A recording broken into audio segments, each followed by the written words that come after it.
Boot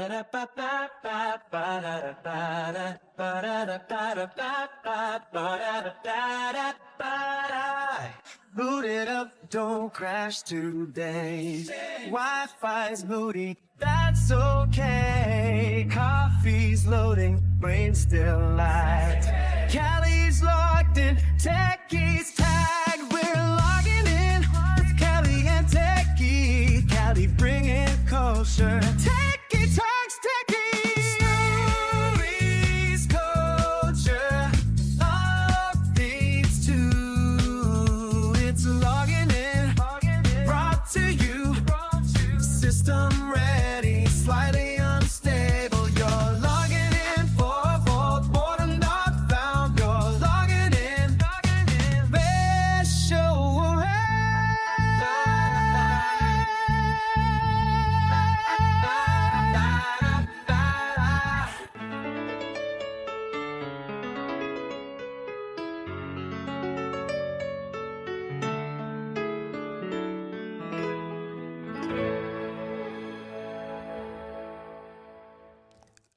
All right, here we are, another episode. We ready? Another episode. I'm ready. Let's go. Oh my goodness, it's been a big, busy week. I'll just start off with that. For me too. Yeah, so. For me too. Not just in the news, but in personal life too, right? Oh my goodness. Well, I want to start off with Yeah. the Super Bowl. I think that might be a good place to start. What do you think? Well, I don't have too much to say about the Super Bowl other than, of course, I enjoyed it. However, the only two things that I want to point out about the Super Bowl is, first thing is the heavily scrutinized halftime performance by Bad Bunny, Benito Bowl, registered at 1.282 million views. Now, I'm even hearing numbers that are like 131, 130, 132, 135. I'm seeing those numbers as well. But versus Turning Point USA, those views showed up at 6.1 million on YouTube. And then we're hearing reports that those numbers are flubbed, like they're fake. But either way, whether they're fake or not, 6.1 million compared to the 128.2 is nothing, in my opinion. I didn't even watch it. Let me also be the first to say I was not one of the 6.1 million who watched the Turning Point USA halftime show. I was included in the 128 million viewers who watched the Bad Bunny halftime show. And but I did catch clips of Kid Rock online, and all of that lip syncing he was doing, a mess. But what do you got to say about it? No, so what I gotta say about that it's funny. I was gonna talk about the advertising, but you know what? Let's go into the halftime show. I didn't even think about it. The basic thing that I've heard, and my wife even mentioned this herself, is essentially kind of watching it. It was almost like you had all these jocks playing football, and then you had Nerdfest taking place with all these theater kids just basically doing what theater kids do, which is just doing their thing, essentially, where there was like an entire story that was there. There was a lot of elements that were there. The fact that the sugar cane were actual people that were paid, I think it was like between $2,000 and $3,000. Like, and if you go and you see clips of people in the actual stadium when Green Day was performing before the Super Bowl even started, they were all into it. But when Bad Bunny performed, the place looked silent. It looked like people were just kind of staring and wondering, what is this and what am I experiencing right now? I saw different clips. I didn't see a silent stadium. I saw a stadium that was on fire. I heard a lot of cheering. I heard a lot of engagement.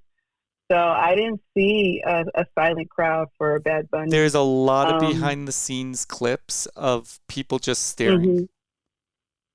I wouldn't doubt that some people probably were. No, like a whole stadium I with wouldn't. with just a really small portion of the stadium actually dancing, and Uh-huh. like everybody Interesting. just staring and just trying to figure out what Interesting. exactly am I seeing here.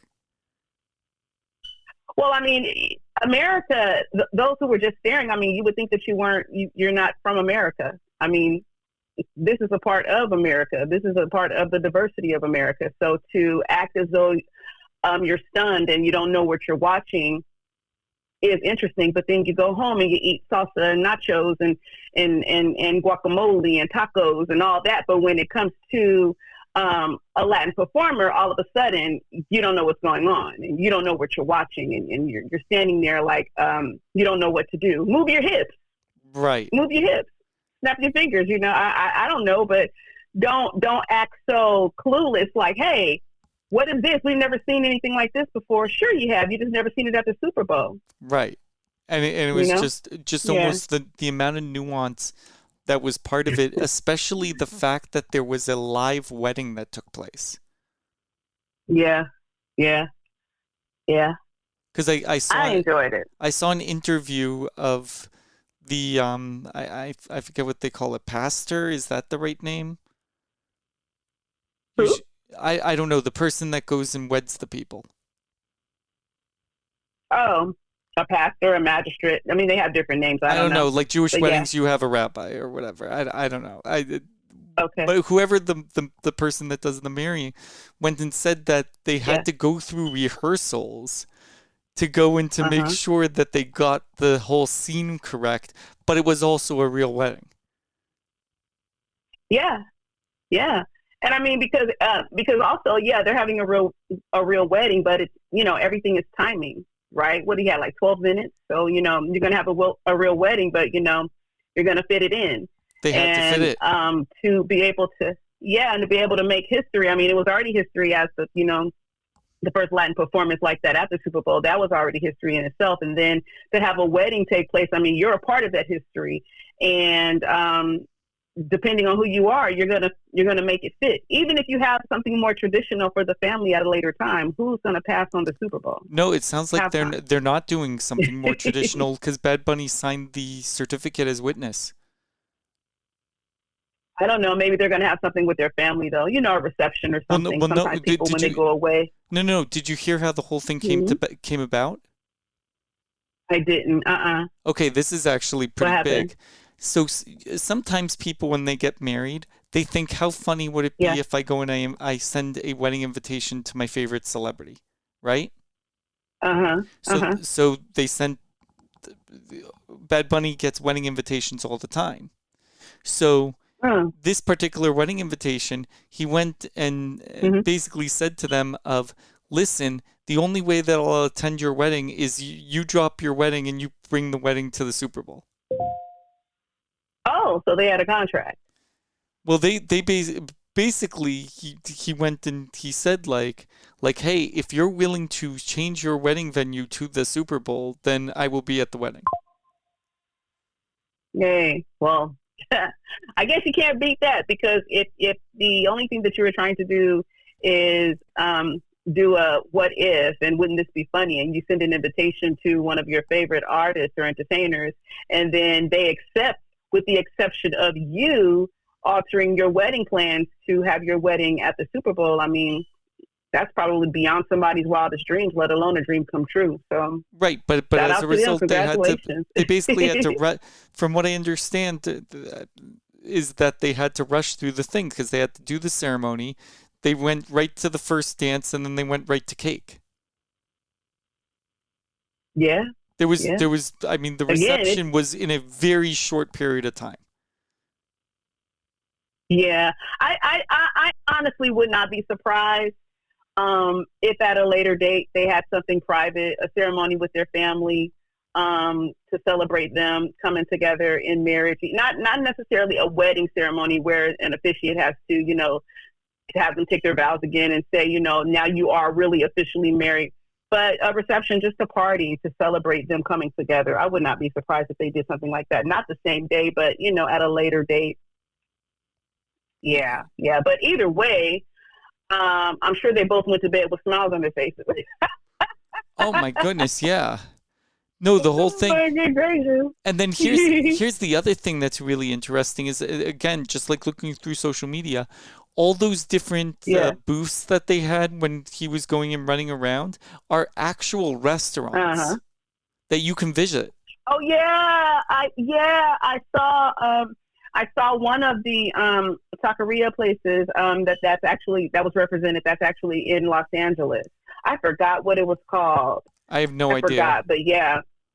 I did see that. I saw that, I think, on Entertainment Tonight. Yeah. Yeah. I thought it was fun. I thought it was a fun performance. And I love anything that displays, diversity and culture. I think it's educating, as well as entertaining. So, yeah. So there's another hot Benito. take that's been going around about Apple sponsoring this particular event. What's that? Essentially, the entire performance was not in English. Correct? Did he say anything in English? I don't think so. No, he didn't say anything in English. Think so. Apple, Some of the words, though. Apple Go ahead. right now is pushing that they have AirPods that provide live translation. Oh, for real? Yeah. Which allows real-time in-person language translation directly in your ears. Oh, they were pushing it at the time? No, this is a feature that is out that basically came out this year. Oh, really? Yes. What? I didn't know about that. Yes, December 18th, 2025. Is that right? Yes. Where have I been, or where has that news been? Because that sounds under the rock to me. Maybe with so much stuff that's going on, that just didn't make the headline. Yeah, iOS 26 or later, and essentially they mentioned that AirPods allow you to understand when someone is saying in your preferred language. So if you're speaking with someone who doesn't have their own AirPods with live translation, you speak naturally, and essentially, it goes and translates. Wow. So there's some people in the tech sphere that are saying they wonder if Apple was secretly trying to go and to do something with their AirPods and live translate. I don't know. But just thought that was really interesting that they didn't say it out loud, but those in the tech world were just like, here you go. Apple's been pushing this whole live translation thing, and yet they put on a Super Bowl performance that's completely not in English. Because they've been pushing this narrative of you need AirPods so that way you can understand everybody in the world. Yeah, I mean, I can see the connection. It's just that if that is the connection, I'm surprised that Apple didn't highly advertise it, right around the time of the Super Bowl. They never do that. At least starting in January. They never do it. Yeah. But like people are just mentioning that there's this nuance that those are in the know for some reason immediately thought of AirPods. Wow. Just saying. Wow. Just saying. But yeah, no, that's the most interesting thing, especially with this halftime performance, is essentially the amount of real people that were used. Yeah. Which is almost unheard of, if you think about it. Yeah. Yeah, it was busy. It was fun. I mean, it was definitely eye-catching because it was like, wait, what am I looking at? Wait, what's going on? Wait. So it was a lot going on, but yeah, you're gonna have to watch the whole thing over and over again just to understand all the nuance of everything. And the thing also I think that got people a little irked was when Bad Bunny said "God bless America" and then proceeded to name every single place in America that includes North and South America. I mean, I don't have a problem with it, and I seen the intention of that because many people from North America want to push out South America, so he was putting it back in front. Well, I won't say back in front, but he was putting it like alongside. No, well, he was taking a statement that is used a lot in the United States, which is God Bless America. Yeah. And he flipped Yeah, and when it. you say North America and South America, He flipped it. He's like, when you say God Bless America, these are all the places you're actually referring to, not the United States. I guess that's up to perception. Well, no. That's what he did. His exact thing is he said God Bless America, and then he named, he named Canada, he named America. Then he was saying he named everything. El Salvador and Cuba, Salvador. Nicaragua. He was naming everything that would be considered part of North or South America. Yeah. But he also included the United States. Yes. So what were people irked about? Because he took a statement that's usually, when you hear the words God Bless America, before he did that, you would think he's only referring to the United States. Yeah. He took it to another level. He went and he said God Bless America, and then proceeded to name all the countries that weren't America, and then included America. Hey, you know what? Think about that. I don't have anything to say about it. Yeah. For those who want to be irked about it, to each his own. I'm not bothered by it. I thought it was interesting. I just thought it was fascinating because I'm just like, wait a second. That is a really interesting approach there, because it's like especially because you were talking about the other event that's taking place, which is all about Go America, yay America, America, America, America, and he's like, here's all the things that actually contemplate America. Since we're going there, now let's pivot. Let's pivot since we're talking about the United States of America. Yeah. Let's pivot because we last left off when we were talking about these Epstein files, right? And we last left off with you saying who in the tech world has been named in these files. Yeah. So, and I said, you know what? I'm not sure, but let's pick back up on it when we meet again. Yep. So I wanna hop on this topic with Bill Gates, really quick. Yes. He's back in the headlines, and in an interview with Australia's 9 News, he said he regretted ever knowing Jeffrey Epstein, and saying that the time that he spent around him was just a big mistake, right? Mm-hmm. He said this was all based on the Department of Justice releasing emails between Gates and Epstein from 2013 to 2015, excuse me. But he pushed back. He said, hey, all of our interactions, they were just limited to dinners. And he thought that it was like a networking thing. Like, he believed that Epstein would help him raise a lot of money for his Gates Foundation. He was adamant, saying that, he never went to the Epstein Island. He never met any women through him. And he said it'll become clearer as, more evidence comes out as far as documents being examined and stuff. So basically, he was just saying that, in short, that he used poor judgment. And once he found out about things, he distanced himself entirely.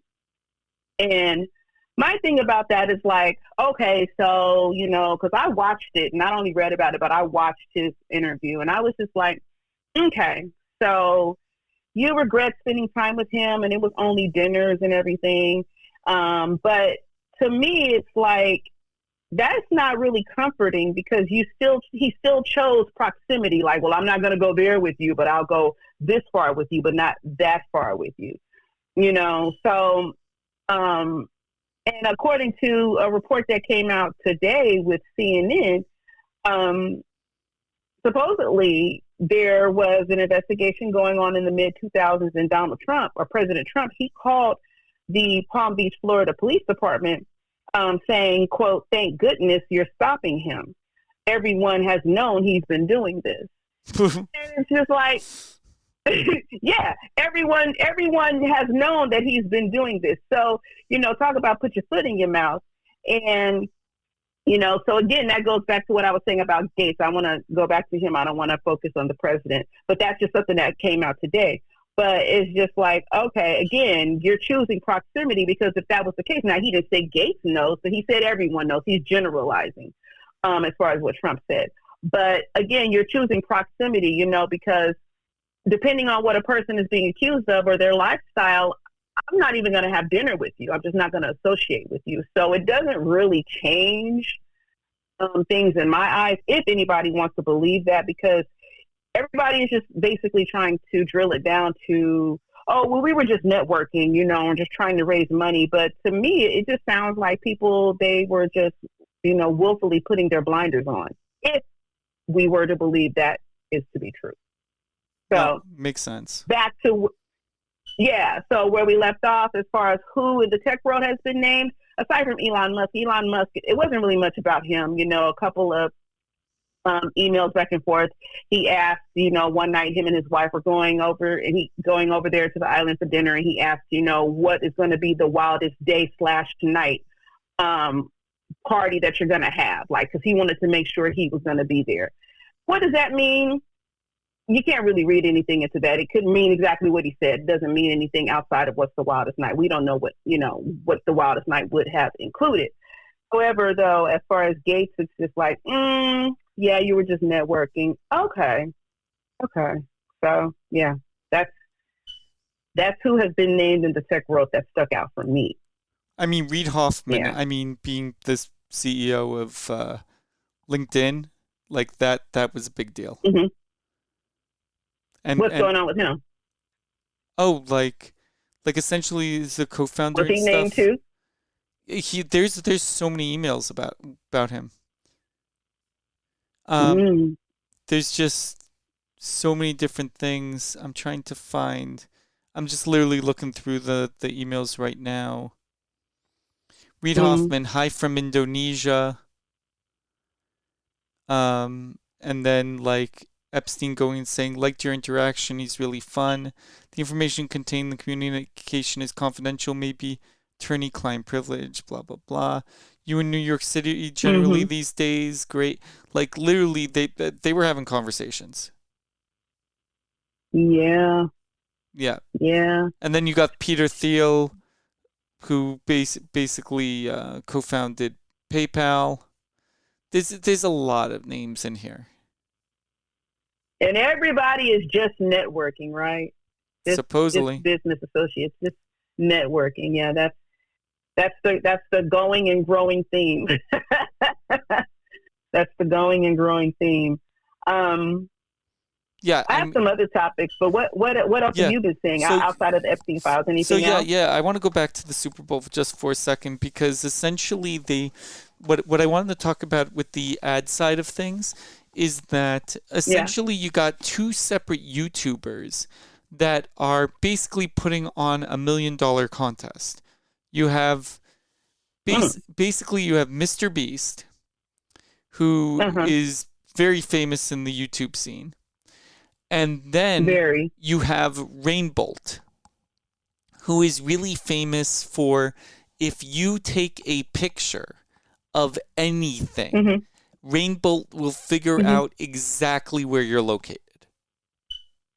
He can find anybody. I've never heard of that.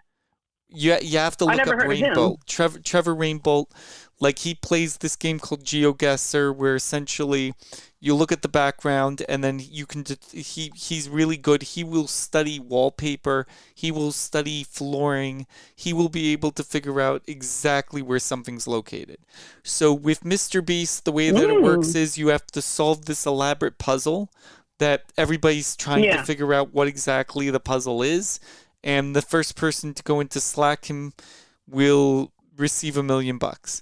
With the Rainbolt thing with Redfin, you have to solve a bunch of puzzles, and if you're able to go into complete all the puzzle pieces and then choose the correct house, you win that $1 million house. So the first person to gather a key and use that key on the right house will win that house.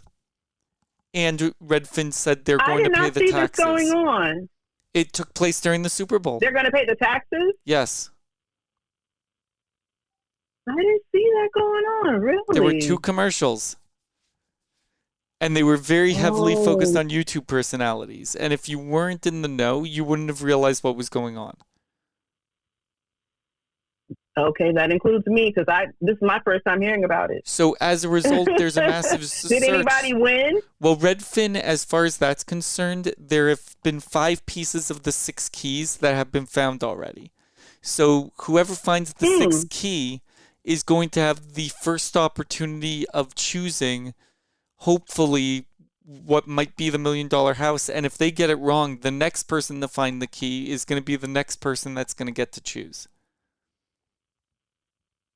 Wow. So this is still ongoing. This is still ongoing.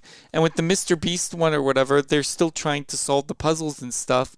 And other people that are connected to Mr. Beast are finding themselves receiving really weird cryptic gifts.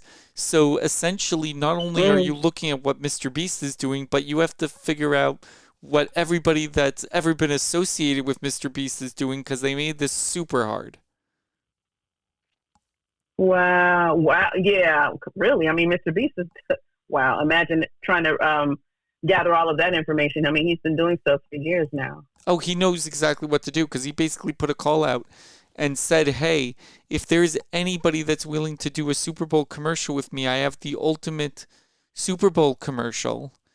And essentially, it was just a case where somebody took him up on the offer, and now they're doing this whole deal for the Super Bowl. Mm. Yes. Wow. Yeah. So essentially, $1 million versus $1 million home. Right. I know. Which one would you rather get? Ooh. Ooh.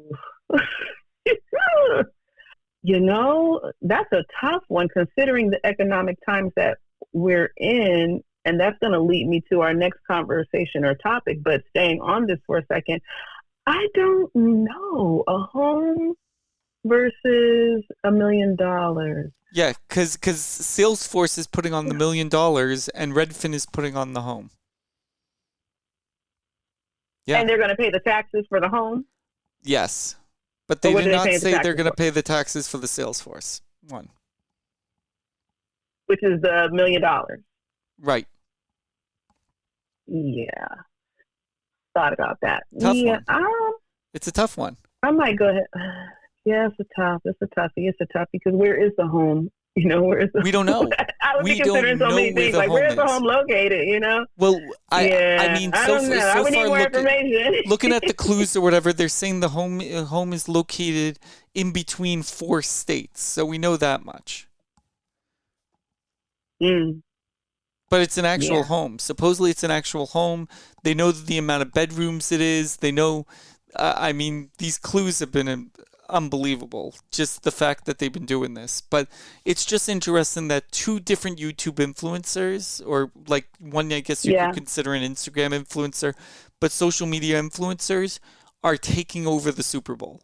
Both doing the same thing of like, hey, we're giving you, the audience, an opportunity to win just like you might see people win on our channels.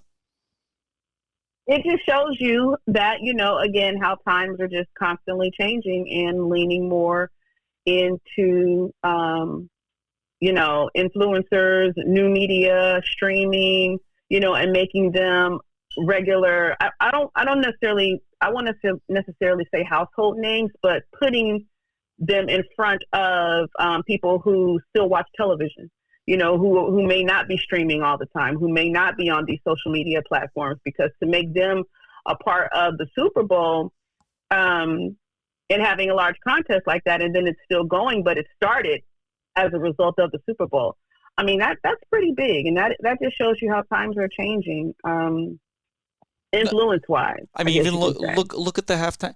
I did not expect to even talk about the halftime show, to be honest. I was like, when I was thinking Super Bowl, for some reason, I was just looking more at the commercials. But no, you're 100% right. I mean, in this case or whatever with Bad Bunny, the only reason why Bad Bunny's even on our TV right now is because one of his friends listened to his music and was just like, enough already of you bagging groceries. I'm putting this up on SoundCloud, and then the rest is history because he then got discovered. Internet doing its thing. Well, would you look at that? Right. So. Well, would you look at that? That's what I'm saying. It's Yeah. like the fact of, and I know we joke sometimes or whatever about the amount of people that download the show. If we were to put a show together but not actually put it out there, there's no opportunity for you to even get picked up. Right. That's the whole thing. It's all about putting that information out there. Yeah, you gotta. No one is gonna discover you just sitting on a shelf. You know, you gotta put yourself out there. And in these days, you know, it's not about traditional broadcasting anymore at this point. But let's pivot a little bit when we're talking about changes. Let's get into what's happening with the economy, because while they're talking about, you know, would you take $1 million home or would you take $1 million, and how that's kind of tough because of the economic climate that we are currently in and will probably continue to be in for some time. I want to talk about, let me see, where should I start? I think I'm going to start with the Washington Post. Okay. I want to play something really quick, though. Go ahead. Let me get this set up right quick. Give me 1 second. Yeah. 1 moment. But that's the thing. It's that just right, kind of here we thinking go. about it. Go ahead. Make sure the volume is up. All right, here we go. One of the most storied institutions in American journalism, and my former employer, a place I called home for 6 years, has been gutted. This week, the Washington Post, owned by billionaire Jeff Bezos, laid off roughly 1/3 of its staff in a sweeping round of cuts. Nearly every department was affected. Sports desk, book section, and several foreign bureaus were eliminated. All reporters stationed in the Middle East lost their jobs, as well as key correspondents covering and living in war zones. Also let go the reporter who covered Amazon, and an investigative reporter who was documenting the American oligarchy, how America's wealthiest people were reshaping democracy. All right. Hit my mic. All right. So, did you hear that? Yeah, I got no words. That's crazy. Let's talk a little bit about Jeff Bezos, okay? Yeah. So, he made the decision to cut more than 300 jobs at the Washington Post, basically. Yeah. And then cut like 1/3 of staff, right? Man. And that included, as she said, that was on MS Now, former MSNBC, but formerly known as. But, you know, he cut those jobs, basically, you know, the sports desk, and narrowed its focus to politics and national security. The layoffs came like days before the CEO, Will Lewis, announced he was stepping down, and he's actually been largely absent, according to, you know, former employees during these cuts. And it's interesting that a lot of jobs in the Middle East were eliminated. Well, all of the jobs, according to what we just heard, were eliminated in the Middle East. I thought that was interesting because that's just, you know, more news that, you know, we're not going to hear, because, you know, those from the Washington Post have lost their jobs out there. And my thing is just like, you can't build this brand around the democracy dies in darkness, but then at the same time, you're adding to it because you're gutting like the newsroom. Like it doesn't make sense, right? To me. And a lot of people feel like, you know, the Bezos ship, you know, it's strange. It's unsettling because before, during the president's first, you know, term in the administration, it was like he stood for something. Like he was principled. Like, you know, he didn't like what he didn't like what the president was doing at that time, as far as media and as far as news and as far as journalism. But now here we are today in 2026, and it's like totally flipped. You know, and it's like now it's transactional. You know, people are saying, oh, he was afraid of the reprisals from, you know, the administration. he had to give in and all those type of things where, people feel like a lot of these corporations are feeling the pressure from the administration. Therefore, they're doing things that they would normally do, mainly media. We've seen a lot of that change in media and how that's been impacted. But, I'm just like, what is the nation going to come to with all of these layoffs and all of these people being let go? I even wondered, I said, are they going to start introducing the universal basic income, where they give people, it's not welfare, but it's like a universal basic income. Like, okay, according to your state's cost of living, here's just enough money for you to live on. Because how are all these people going to live? Andrew Yang was saying it needed to happen. Andrew Yang's, that was his main talking point. The universal basic income? Yes, he's the one who started it. I know, because I'm just like, what is going to happen to all these people? And it's like we're like going to be like cattle. And I'm not laughing. I'm laughing at the ridiculousness of what I just said, how it sounds. Speaking of people who are also facing financial crises, ICE recruits recently came out on Reddit saying that they haven't been paid. They're receiving smaller than expected bonuses. Some of them are complaining they don't have health care coverage for themselves and their children. That $50,000 sign-on bonus, turns out that's going to be paid out in installments over 3 years if you stay. And a lot of things are heavily taxed. So, but yeah, they're complaining that they haven't been paid. Now imagine going out there and doing all that work, or what you consider work, and you're not getting paid. But yeah, so that's just the latest news that I have about the economy. What else is going on in the tech world? I know there's something else. We were talking a little bit about this humanoid or human rentals or something like that you were talking about. What's going on with that? There is a website now called RentHuman.ai. Yes, it is a real website. Tell me about that. RentHuman.ai? RentHuman.ai. Yeah. Oh my goodness. Tell me about that. What is that? Yeah. So RentHuman.ai essentially gives the ability for AI applications to rent a human to do things that it can't do because it doesn't have a body. Yeah. What? Yeah. Yeah. Okay. So the whole point is that robots need your body, and their slogan is, AI cannot touch grass, but you can, so get paid when agents need somebody in the real world. So, and you have the option to either become rentable or become to browse humans. What? Did you say browse? Yes. To browse? Yes. Humans, like people watch? Yes. And this was all created by a guy named Alexander Lightplow, who created Rent-A-Human to allow autonomous agents to pay humans to do things in the real world for them. So they want to rent humans for the robots. Am I misunderstanding or am I understanding? You're basically understanding. So the idea is that essentially the AI has a bunch of tasks that they find that they need things done.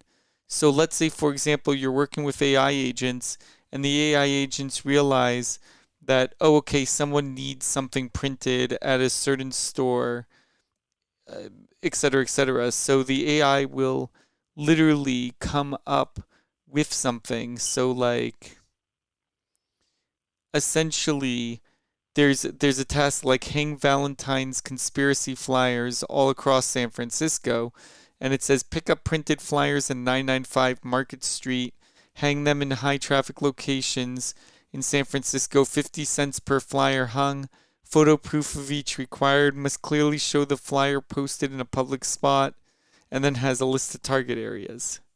And they said skills needed are breathing and appendages. You have got to be kidding me. You mean to tell me that they are renting humans to work for AI? Not the other way around, Yeah. but flipping it. So AI is giving the humans the job, the duty, Yeah. and we get paid by helping out AI. Yeah. Oh my gosh. Yeah. Has anybody done this yet? Has anybody Yes. taken a job? Yes. Tons. Where? Is this in California? No, it was developed by a guy in Argentina. Yeah. I'm not trying to talk about California, but I mean, California, is a little bit progressive, and I mean, we got the Waymos, we got the, the robotic cars, the AI car. I won't say AI cars, but the self-driving cars, I guess you can say. No, but what happens is AI agents browse human profiles and they book services based on their location, their skill set, and the requested pay that the human is looking for completed tasks.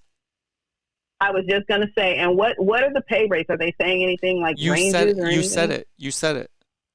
You said what you're willing to be paid per hour. What?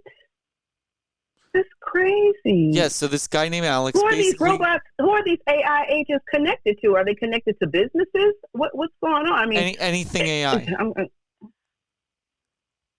So essentially, to go and to rent a human, a developer must connect their AI to the protocol, which enables that AI system to interact with the tools and platforms. Meanwhile, humans sign up and they list their skills, preferred language, service area, hourly rates. And then payments are paid through cryptocurrency, through Ethereum wallets. But it's not tied to any single, Wow. Right. Does it say how long this has been going on? It's been going on for it started in February. Last year? No, this year. Or this year? Yeah, it just started. Oh, wow. No, like literally. RentHuman.ai? RentHuman.ai. So literally, Alex posted a picture of a human that was rented, which basically the task they were given was to hold up a poster that says an AI paid to hold this sign, rent me at rentahuman.ai. Wow. Maybe some of the ICE agents can take a job. They might get paid faster. Oh, that's funny. Waiting on the administration to pay. Oh, man. But that's crazy, though. That is crazy. But you know what?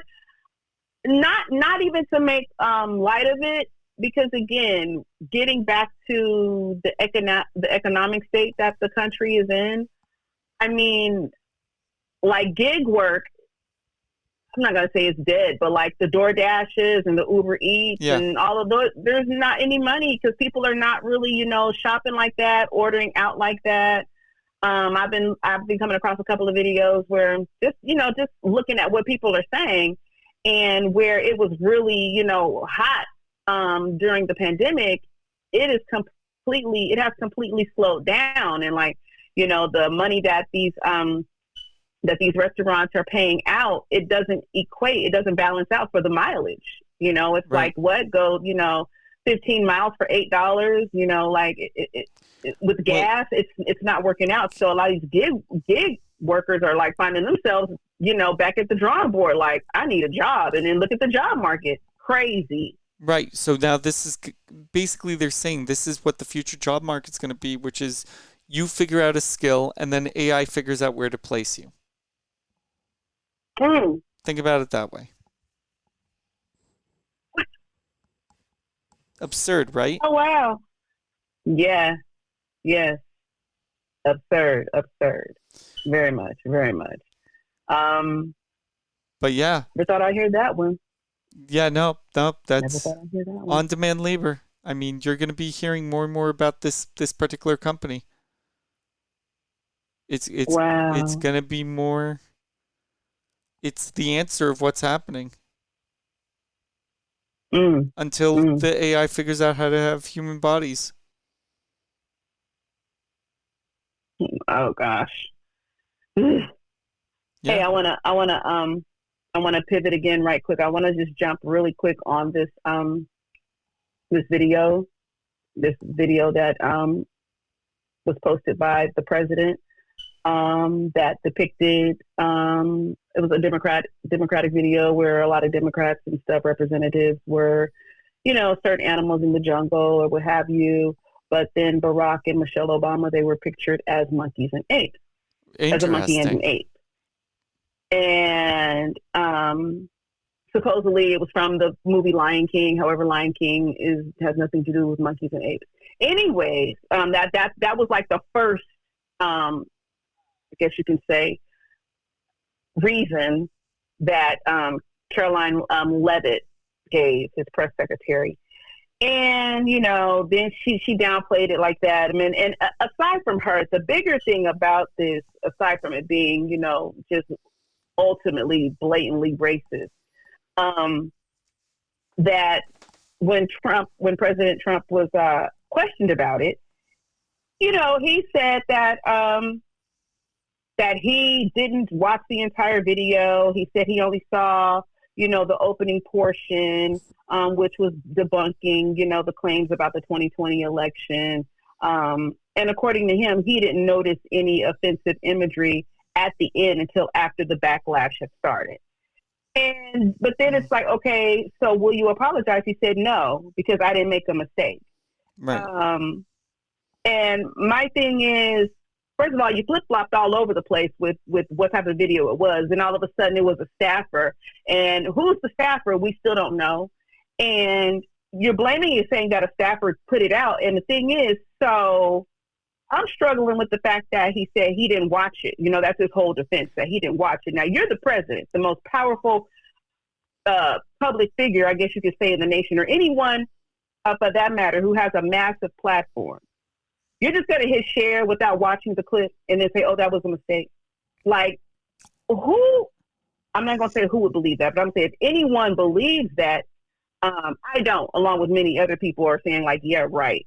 Because it's like you're saying that you condemn it, but then you're refusing to apologize. And it's like you can't not intend harm, right? But then be responsible for amplifying it too. Because if you want to say it's a staffer, okay, but your staffer, your administration, they all work for you. They all represent you. It's like if I had, like, for my child, right? If my child did something that was offensive, I'm going to apologize on behalf of my child.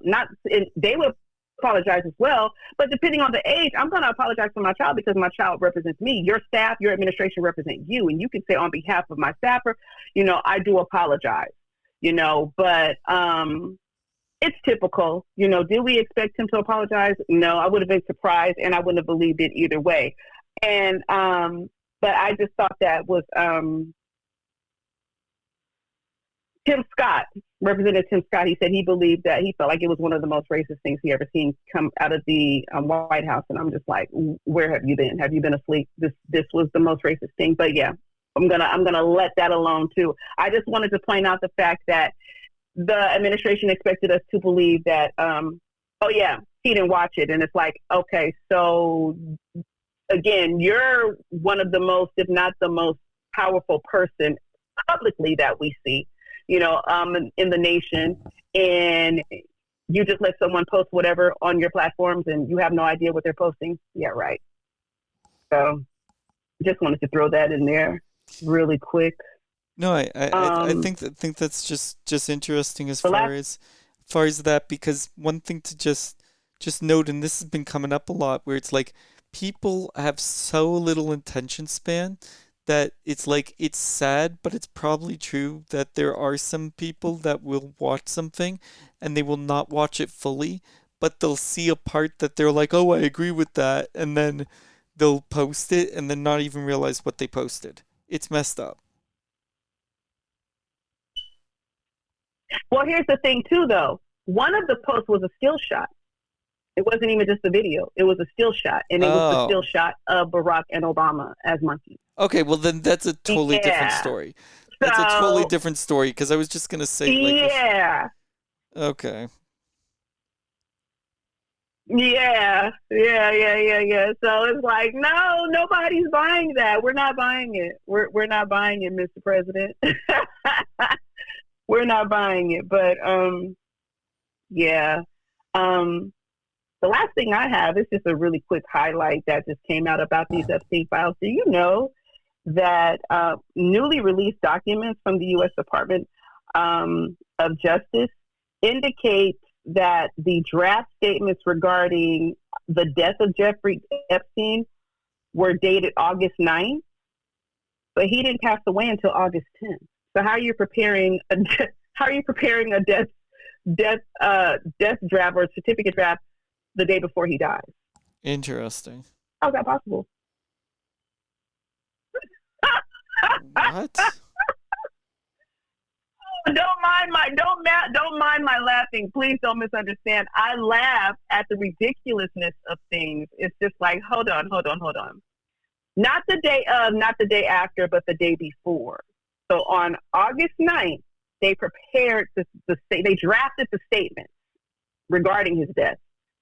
But he didn't pass away until the following day, August 10th. This is from the U.S. Department of Justice.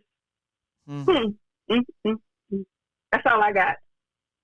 Unbelievable. That's all I got. Well, You got anything else? no, I think that's the perfect place to just log off and just be like, all right, that summarizes everything. I mean, it's like from the Super Bowl to monkey situation, just what a world we're in, and So the economy, renting, to ICE not being paid, and renting humans AI? through AI. Just this is our Yeah. world now. Welcome to it. What a crazy world! What a crazy world! A crazy time! You know. But yeah, Well, that's all I got. Yeah, I can definitely log off on that all right, one.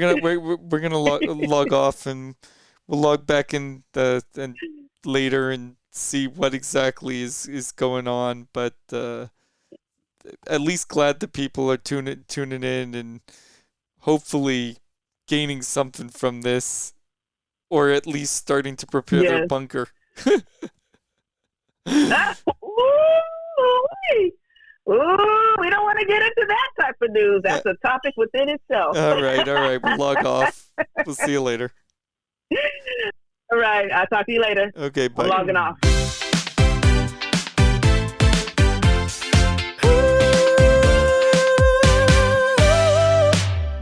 Boot it up, don't crash today. Wi-Fi's moody, that's okay. Coffee's loading, brain still lag. Callie's logged in, Techie's tag. We're logging in with Callie and Techie. Clan culture, Techie talks Techie. Stories, culture updates too. It's logging in, brought to you. System ready, slightly unstable. You're logging in. 404, boredom not found. You're logging in, special world. Boot it up, don't crash today. Wi-Fi's moody, that's okay. Coffee's loading, brain's still lag. Callie's logged in, Techie's tag. Logging in with Callie and Techie. And playing culture, Techie talks Techie. Stories, culture